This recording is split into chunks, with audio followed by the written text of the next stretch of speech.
Pizza Tower is a game that I initially had no interest in. I knew that the game was popular and that a lot of people liked it, but nothing about the game grabbed my attention, so I ignored it. My first time seeing Pizza Tower in action was when I was watching my brother play it. He told me how fun the game was, and the game looked fine, but nothing about it seemed special to me. It looked like just another okay 2D platformer. Not a bad game, but one that wouldn't stand out amongst other games in this genre. So for the time, I continued to ignore Pizza Tower. That was until I was looking for a game to play while waiting for Tears of the Kingdom to release. After some convincing from Yako and the game's OST, I decided to give Pizza Tower a shot. And right after watching the opening cutscene, I knew that my preconceptions could not have been more wrong.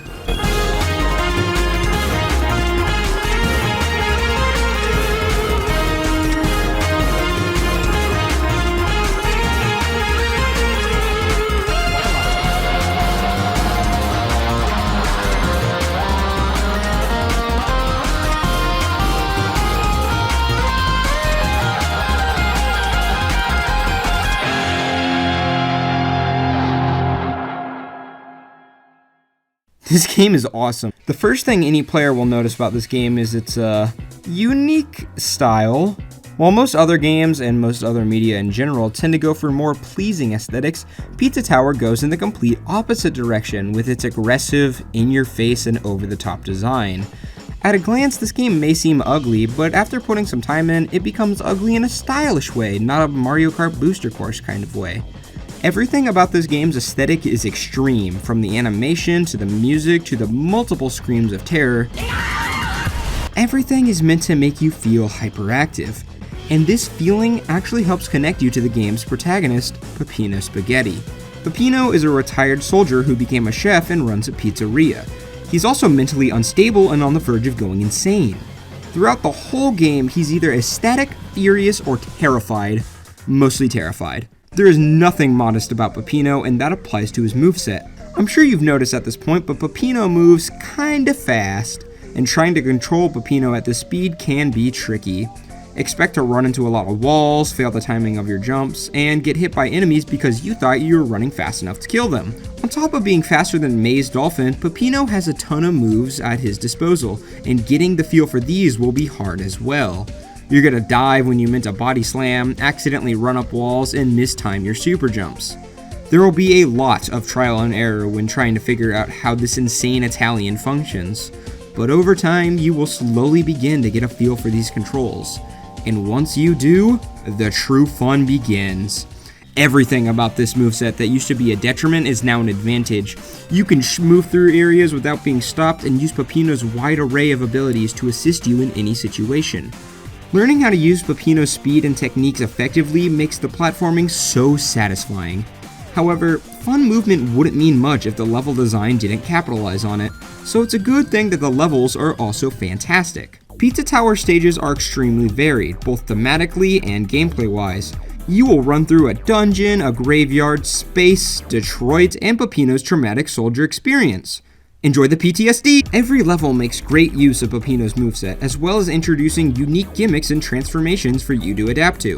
The levels are similar to the movement, in the sense that you're going to stumble around a bit before getting a grasp of the layout, and after obtaining that grasp, the levels start to feel extremely fun. This means that you're gonna have to replay levels to fully enjoy them, but there are reasons to replay levels in the form of collectibles, secrets, and achievements. Every stage in this game is great, and the variety between them makes each stage stand out as something unique and special. But my favorite part of each stage was the mechanic that they all share.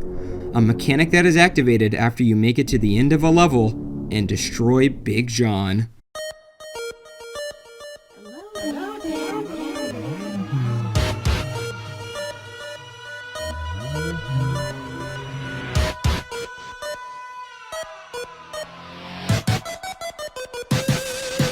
Once pizza time is activated, you're forced to book it back to the entrance of the level, taking some new routes along the way. Pizza Time combines everything that makes Pizza Tower awesome. The aesthetics, the movement, the level design, and the music all come together to incentivize you to run as fast as possible before the timer hits 0. Blazing through levels while listening to this track make for some of the most fun I've had in any 2D platformer. There's only one question I gotta ask first.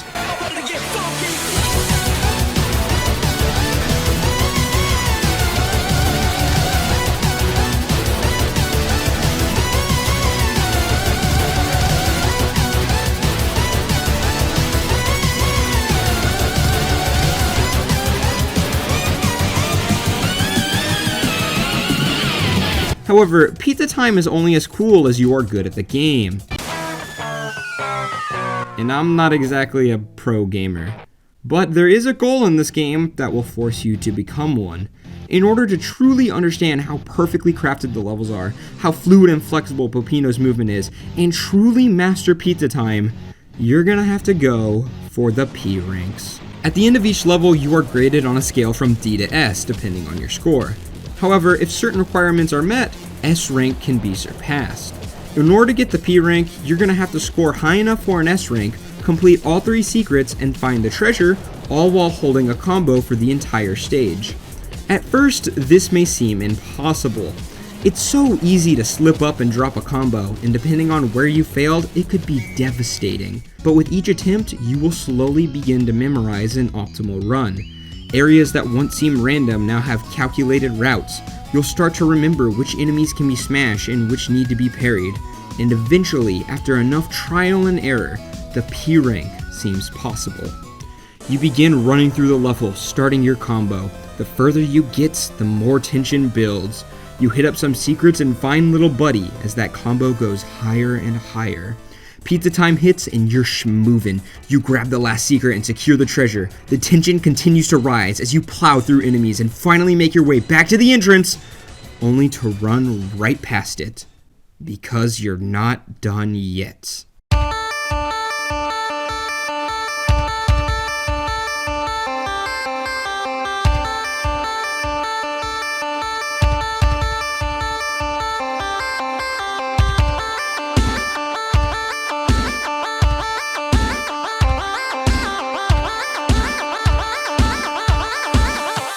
The S changes to a P. You've completed all other objectives. The only thing left to do is hold a combo till the end. The tension has reached its peak and there's only one thing on your mind. Don't fail here.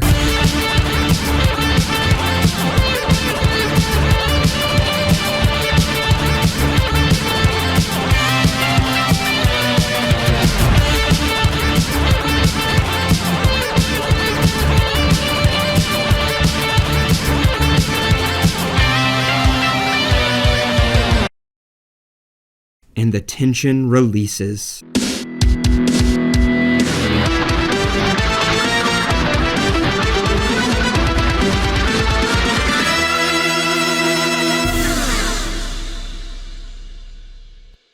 This feeling is something special. Knowing that I was the one who found that route, I was the one who executed that run, I earned this achievement.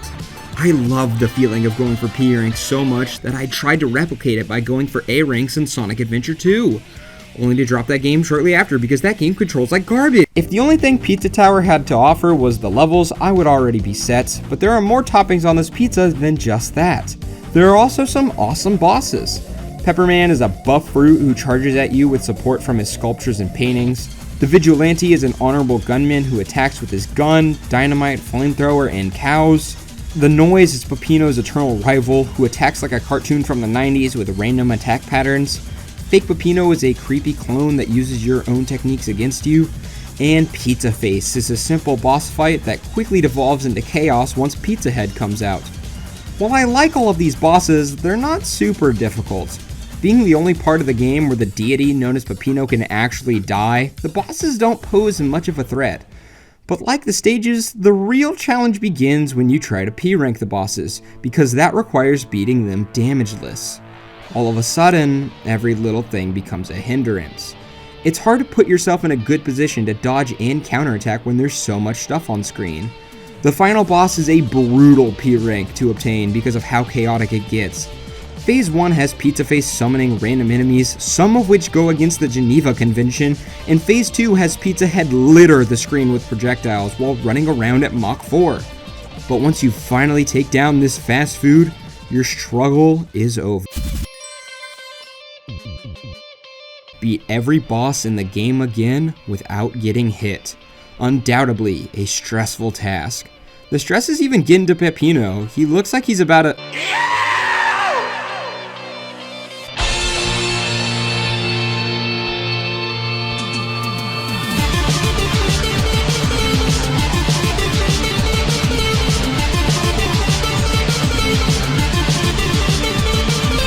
Phase 3 of this fight is undoubtedly the easiest part of the game despite how intense it may seem. You do have to beat all of the bosses again, but the clutter on the screen is gone and the bosses that used to die in 12 plus hits now all die in 4. For the final phase of the final boss, this may seem like a bad thing, but I love it. After a whole game of tense and stressful P-ranks, being able to clobber every single boss while Peppino loses his last bit of sanity is such a well-earned reward. Even when Pizza Head comes back out, his fight is a joke. His attacks are so easy to dodge, heck, one of them doesn't even do damage. Pizza Head just spends most of the fight laughing, but of course he's laughing. This has been his goal the whole time. Not to destroy the pizzeria or kill Peppino, he just wanted to see a man snap. That's why the final levels are so much darker and pry on Peppino's fears. A haunted tower, an abandoned pizzeria, and a war flashback. It's why the bosses are all based on Peppino's insecurities. A critic that laughs at him, the law that's after him, competition that overshadows him, and a reflection of himself, reminding him of his blood-stained past. After everything, Peppino finally broke, and Pizza Head can't control his laughter. Unfortunately for Pizza Head, all that laughing cost him the fight and gave us a sick finishing blow.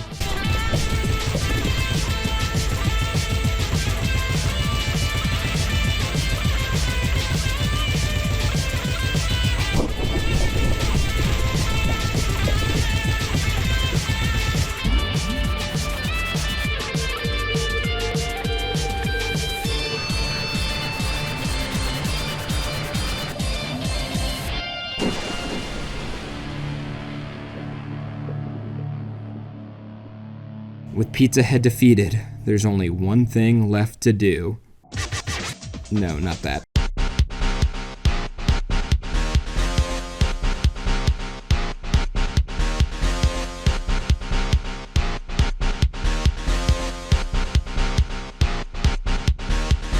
The tower begins to crumble as you dash back to the entrance. Each floor of the tower is now part of the final stage. This is your victory lap, and it's a satisfying one. You get to use all the old level gimmicks one last time as you run through the crumbling Tower of Pisa. And I don't care how much time is left on that clock, you're playing another hole of golf.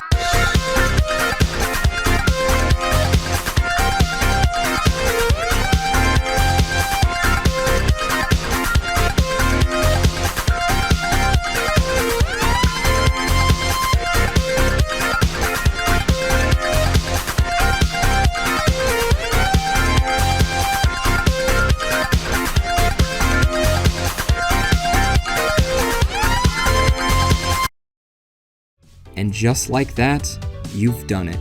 You've cleared the tower.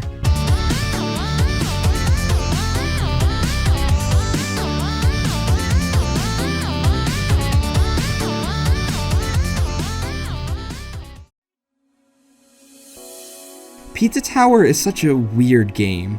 What I originally thought would be a forgettable 2D platformer ended up being my favorite game of 2023, beating out Resident Evil 4 Remake, Street Fighter 6, Pikmin 4, and Fire Emblem Engage. That last one's a shocker, I know. This wacky platformer constantly kept me entertained with its absurd visuals, wild movement, tense levels, bizarre boss fights, and unhinged achievements. Pizza Tower is insane, and I loved every second of it. Thanks for gifting me Cocoon, Tenchu.